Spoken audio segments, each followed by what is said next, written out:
Қайырлы күн баршаңызға, сіздермен Айған Жылпиева, менің YouTube арнама қош келдіңіздер.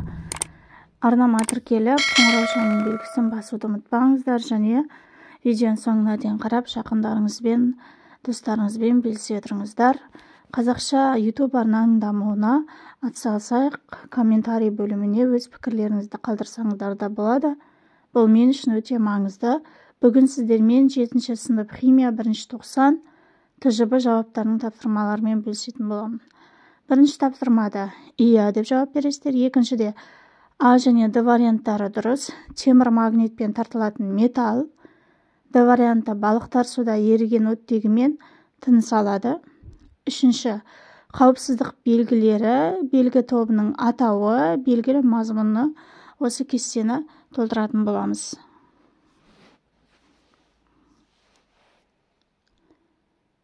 Енді біріншіде заттарды қолмен ұстауға болмайды деді. Бұны белгі мазмұнға жазасыздар. Екіншіде белгі тобының атауына жазасыздар. Қауіпсіздік ескерту белгісі. Және үштіде сол екінің қатарына жазатын боламыз. Тыйым салу.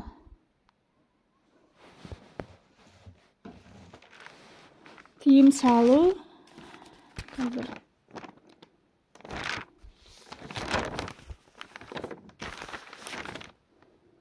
Қауіпсіздік белгісі болып саналады. Тыйым салу қауіпсіздік белгісі болып саналады. Енді төртінші тапсырмада үш түрлі сурет берілген. Үш түрлі суреттің біреуі осы дұрыс жауап болып есептелінеді төртінші тапсырманың. Яғни төртінші тапсырмада үшінші сурет дұрыс. Бесінші тапсырмада екі, яғни екі деген нұсқаны белгілейміз. ДВСА. Бестің басында әртекті қоспа неден тұрады? Тұз, темір, құм, су деген сияқты заттардан құралады.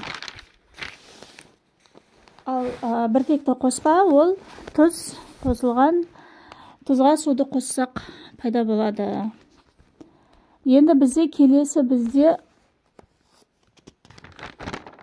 тапсырма екінші, үшінші суретте заттардың молекулалары өзгеріске ұшырамайды деп жазасыздар.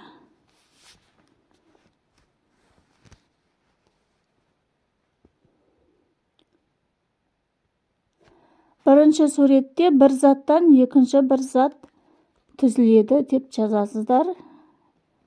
8-дің астында EF деп белгілейсіздер, басында қату үрдісі деп белгілейсіздер. Яғни сол жаңағы кестеге суретке қарап отыра.